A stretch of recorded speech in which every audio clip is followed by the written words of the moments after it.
Hello friends, और Chandrayaan 3 successfully launch हो चुका है और लॉन्च होने के ठीक लगभग 40 दिनों बाद यानी कि 23 या 24 अगस्त को मून के साउथ पोल पर ये लैंड करेगा। इसरो के मुताबिक इस पूरे चंद्रयान 3 की 3 मेन ऑब्जेक्टिव्स रहने वाले हैं। पहला, मून के साउथ पोल में सेफली और सॉफ्टली लैंड कराना। दूसरा, रोवर को उसके सरफेस पर सेफली चलाना। और तीसरा, ल्यूनर सरफेस पर साइंटिफिक रिसर्च करना, जिसके लिए चंद्रयान 3 में 3 मेजर मॉड्यूल ऐड किए गए हैं: lander module, propulsion module and rover. और हाँ, इस बार ऑर्बिटर नहीं भेजा गया है क्योंकि चंद्रयान 2 के साथ भेजा गया ऑर्बिटर आज भी एफिशिएंटली काम कर पा रहा है। लेकिन ये सारा काम चंद्रयान 3 करेगा कैसे? आइए हम इसे स्टेप बाय स्टेप जानते हैं। जब चंद्रयान 3 ल्यूनर सरफेस के 7 किलोमीटर की ऊंचाई पर होगा तब लैंडर मॉड्यूल लैंडिंग स्टार्ट कर देगा, लेकिन इससे पहले तक प्रोपल्सन मॉड्यूल पूरे मिशन को संभाले रखेगा। लेकिन दोस्तों, जैसे ही मॉड्यूल स्पेसक्राफ्ट को लेकर मून के सरफेस के ठीक 2 किलोमीटर की हाइट पर पहुंचेगा तभी इसमें लगे सारे ऑटोमेटिक सेंसर्स स्टार्ट हो जाएंगे और वो रियल टाइम इंफॉर्मेशन के जरिए एक परफेक्ट लैंडिंग सरफेस को चूज करेंगे। इसके बाद लैंडर मून के सरफेस पर सॉफ्ट लैंडिंग करेगा।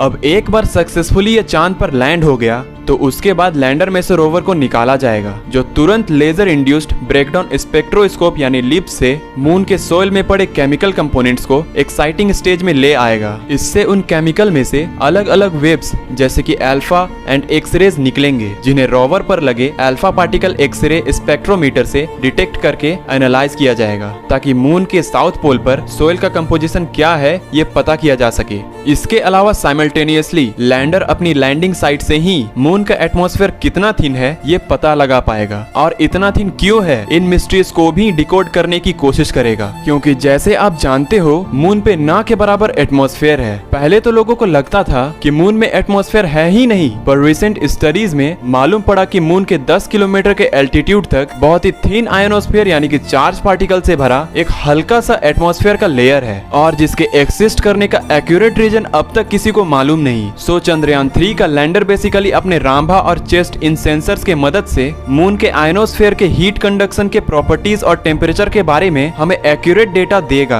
इसके अलावा मून पर अर्थक्वेक्स डिटेक्ट करने के लिए लैंडर पर इल्सा डिटेक्टर फिट किया गया है और लैंगमुर प्रोब यानी एलपी भी लगाया गया है, जो सन से आती हुई प्लाज्मा वेव्स को डिटेक्ट कर पाएगा। यानी इन शॉर्ट, मून का एटमॉस्फेयर पूरी तरह से सन के पावरफुल रेडिएशन का नतीजा है या फिर चांद के केमिकल कंपोनेंट्स का। इसका एक एग्जैक्ट आंसर हमारा चंद्रयान 3 पता लगा सकता है। लेकिन ये तो हुई सिर्फ लैंडर एंड रोवर की बात। इसरो ने प्रोपल्सन मॉड्यूल को भी 2-in-1 जैसे इस्तेमाल किया है। बेसिकली इन्होंने स्पेक्ट्रोपोलैरिमेट्री of the habitable planet earth यानी सिंपली शेप नाम का एक इंस्ट्रूमेंट इंस्टॉल किया है, जो अर्थ की तरह हैबिटेबल एक्सोप्लैनेट को भी डिटेक्ट करके उनके केमिकल कंपोजिशन को स्टडी कर सकता है। देन डिटैच होने के बाद प्रोपल्सन मॉड्यूल रिले सैटेलाइट की तरह काम करेगा, जहां वो ल्यूनर साउथ पोल पर भी मैसेजेस और डेटा इंटरप्शन ना हो, इसलिए रोवर और लैंडर से आए इंपोर्टेंट डेटा पृथ्वी पर मौजूद इसरो के इंडिया डीप स्पेस नेटवर्क के एंटीना की ओर रिले करेगा। अब ये बहुत ही बड़ा स्टेप है, क्योंकि इससे हमें किसी और देश की रिले सैटेलाइट की जरूरत नहीं पड़ेगी और हमारा डेटा भी सिक्योर रहेगा। अब अगर देखा जाए ना, तो ये हमारा मैन्ड मिशन का एक फर्स्ट स्टेप हो सकता है, क्योंकि अगर हम लैंडर को मून के साउथ पोल के डिफिकल्ट रीजन पर लैंड करा सके तो डेफिनेटली गगनयान मिशन के तहत इंडियन एस्ट्रोनॉट को भी सेफली आउटर स्पेस में भेजा जा सकता है। चंद्रयान 3 मिशन के सक्सेसफुल होने से इंडिया वो पहला कंट्री बन सकता है जो अर्थ के क्रिएशन और इवोल्यूशन से जुड़ी थ्योरी को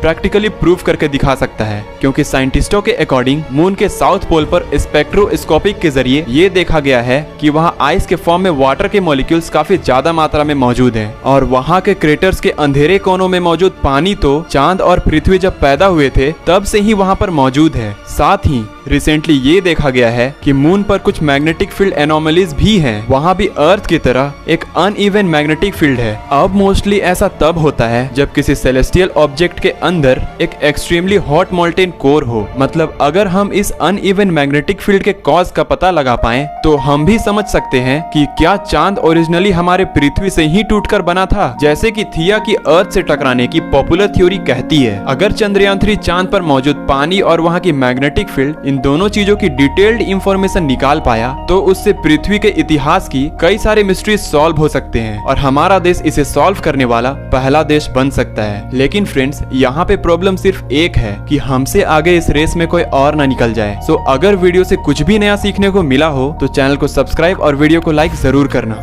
थैंक यू।